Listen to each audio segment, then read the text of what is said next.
Hello বন্ধুরা, আজকে রান্না হবে সবজি পনির। এই পনির সবজি রান্না করতে আমার লাগবে পনির, বিনস, টমেটো, পোস্ত, কাঁচা লঙ্কা আর গাজর। ক্যাপসিকাম হলে ভালো হতো।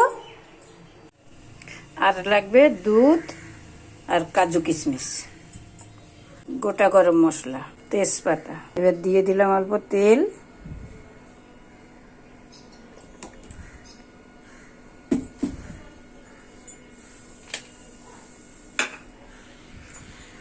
এবার পনিরটা ভেজে করব।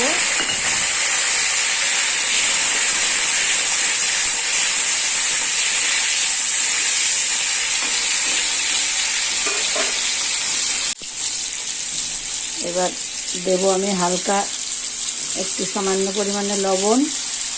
পনিরটা ভাজা হয়ে গেছে, এবার আমি তুলে নেব। তুলে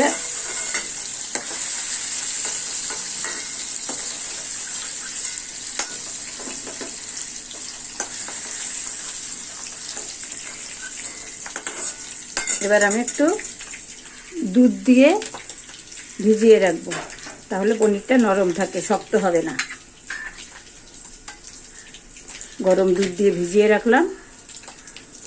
এই তেলেই আবার আমি পনিরটা করব। গোটা গরম মশলা দিলাম, তেজপাতা দিলাম, কাজু কিশমিশটা দিলাম।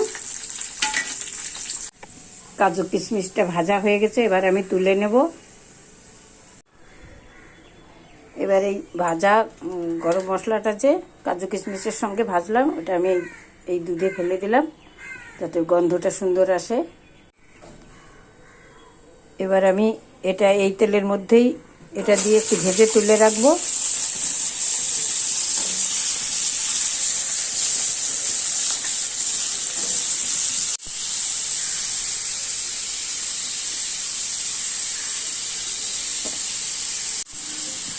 এবার একটু লবণ দিয়ে দেবো।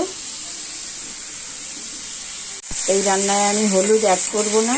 এবার আমার গাজর আর বিনস ভাজা হয়ে গেছে, ওই তেলের মধ্যেই দিয়ে দেব একটু আদা।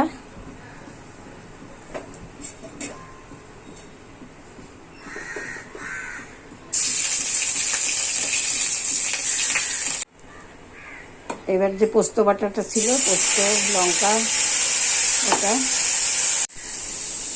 আমার মশলা প্রায় কষা হয়ে গেছে। এটা ভালো করে কষাতে হবে, না হলে টমেটো দেওয়া আছে, দুধ কেটে যাবে।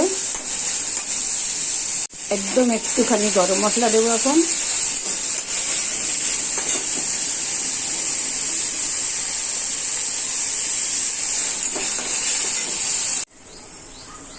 এবার দেবো ভেজে রাখা বিনস, গাজরটা।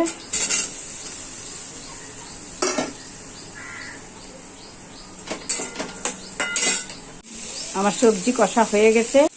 এবার আমি কাজু কিশমিশটাও অ্যাড করে দিয়েছি। এবার দুধ পনিরটা দিয়ে দেবো।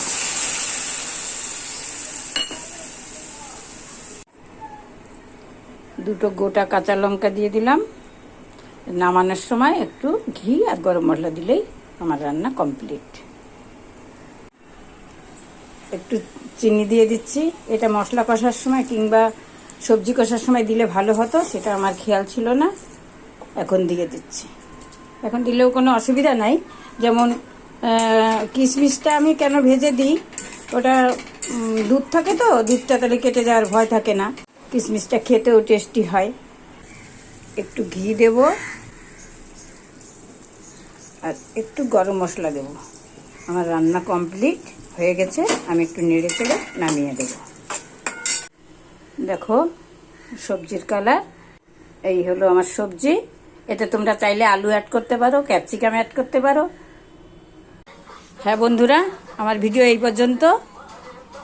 এর পরের ভিডিওতে আবার দেখা হবে। আজ আসি।